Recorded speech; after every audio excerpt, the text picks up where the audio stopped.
ES Planet's Kasper Ackermann here with a legend in Counter-Strike, I guess. Emil, HeatoN, Christensen from NiP Gaming and SteelSeries. First of all, congratulations with your team's qualification for the grand final here at DreamHack Winter 2012. How excited are you for your team once again facing Very Games? I'm just super nervous. I mean, my heart pumps so much more than when I was playing myself. I know when we win tournaments, it was the first experience in DreamHack Valencia. I get more happy than when I played myself. So, I mean, it's my little baby, you know, NiP. So I love it so much, and I'm super nervous right now. So that's why I barely can speak. But yeah, I'm really excited. I mean, Very Games, we beat them 2 finals in a row and online just before this. But really, it's very even between us, so this can go either way. But I really hope the guys play like they did, except for the last 9 rounds in our semifinal versus Mousesports.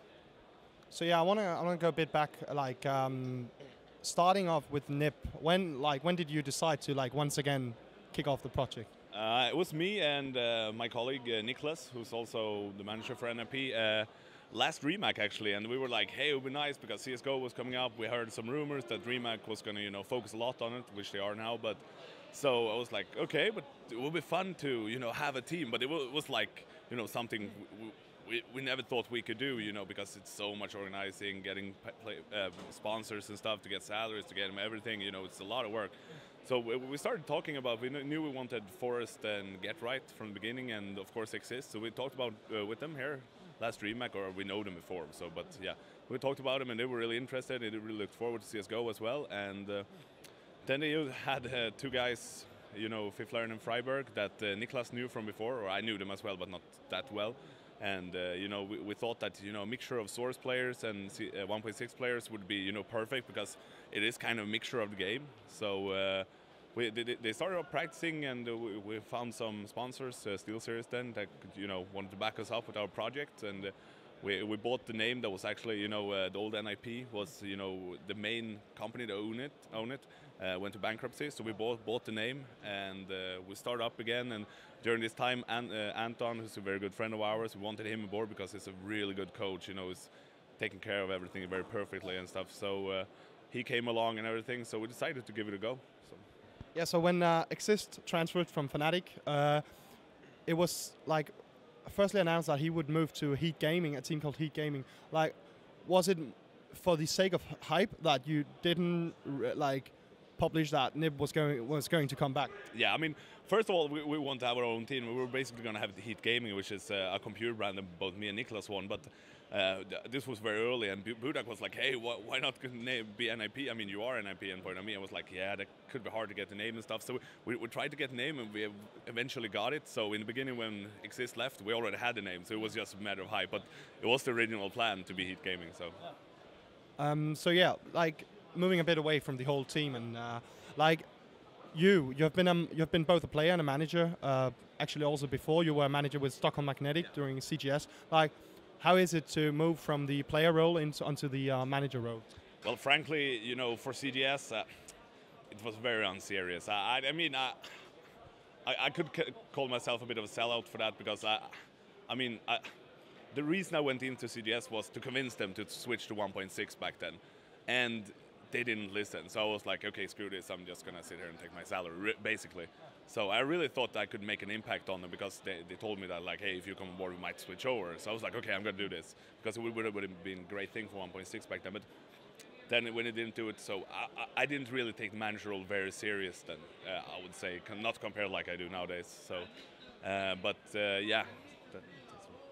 So your role within NiP, I guess many people see you as a core part of NiP. I know the team has probably begun now, so we're just going to speed this one up.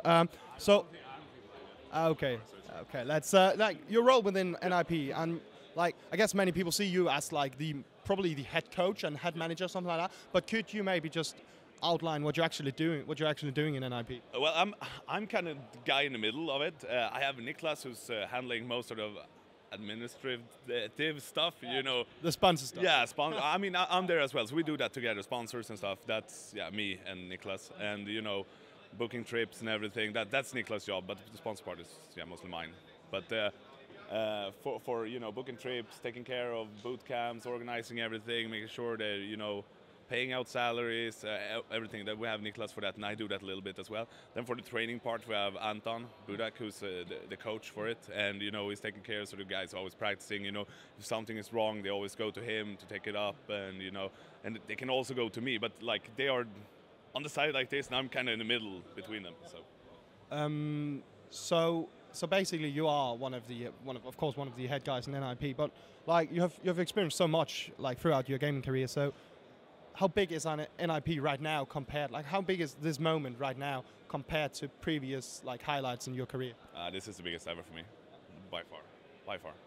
Okay, so what, like, okay, moving back to DreamHack Winter 2012, predictions for the match versus Team Very Games. I know it's like so like said a lot like these days, like prediction stuff. But what do you think? How do you think it will finish? Well, I would say, I have to say it's going to be 2-1 to us. I mean, we haven't lost the map on LAN yet, but that's just a matter of time. But you know, they're a very talented team, and you know, some really good aimers. Kenny S is just amazing, and they have, you know, the tactical mind. They're very organized, and of course they're going to have counterattacks for us for this event, because they're going into this event, we're the team to beat. So everybody have looked at on us before, and obviously Very Games are very famous for doing that. So they're going to have done it as well. But we have some aces up our sleeves as well. So yeah, it's going to be a really tough game. I think with the home ice, can you say that, home ground advantage, that, you know, when we are in the Dream Arena, the first one is played out here, and the second and possibly third map is played in Dream Arena Extreme, and we're going to have all the Swedish fans there, and that's going to help us a lot. So that's really important for us. And I of course wish you all the best. Any final words for sponsors, fans, players, maybe? Of course, I want to thank our sponsors, SteelSeries, Telia, HeatoN, Thor, BenQ, Secross, and Orkbite, and you know, thanks to all our fans who believe in us, and you know, keep on playing, and wish you all the best.